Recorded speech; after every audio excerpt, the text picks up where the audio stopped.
Future Generations has a similar model to Partners in the Horn of Africa, similar in some ways. But Afghanistan is a country that has almost no political structure. It's starting to get some political structure and some infrastructure, governance infrastructure right now, but it really hasn't. And when you go into rural Afghanistan, and most people live in rural Afghanistan, far away from Kandahar and Kabul, they have a society that's been destroyed by decades of civil war. So the first thing that Future Generations does is it goes in and gets the people, the community, to get a council, right? So they create some local governance. They then ask the council to figure out what's most important in their community, and if they were going to change something, is there something that could lift their community up? What would it be? And then they work with them to help them develop those programs. And I'd say almost universally what people need and want is they want their kids to be educated, they want their kids to have enough food, and they want to make sure that the kids have enough medical care, that they're not dying when they're 5, 6 years old. And so often the themes revolve around that, although that's not exclusively what we work on. Sometimes they need water, so we do water projects.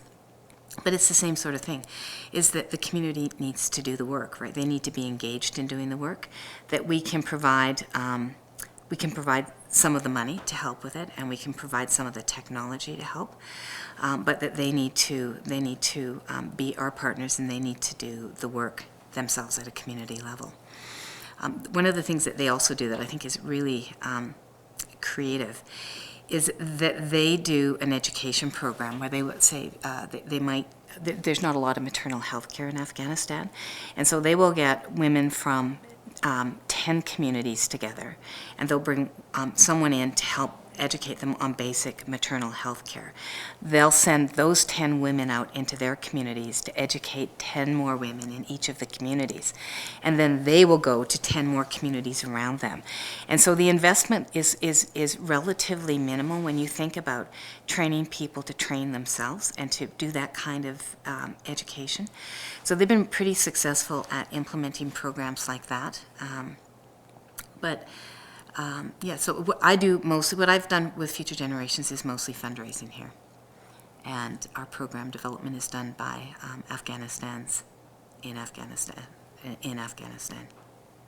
They get the community to elect a Sharia, which is a local governance organization, be like a town council. The Sharia is typically how they have organized themselves.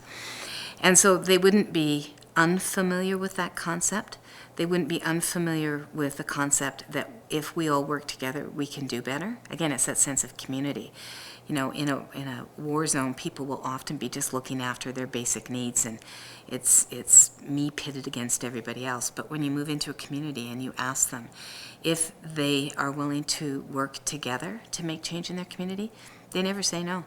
They never say no. And so they decide who'll be on their governing council. They have we help them have an election, and when they do the election, we'll buy food for them, right? So there's always a celebration around in major events in the community like that. So they'll have a little celebration, and then the council will meet and they'll consult with the community members about what they need to have done.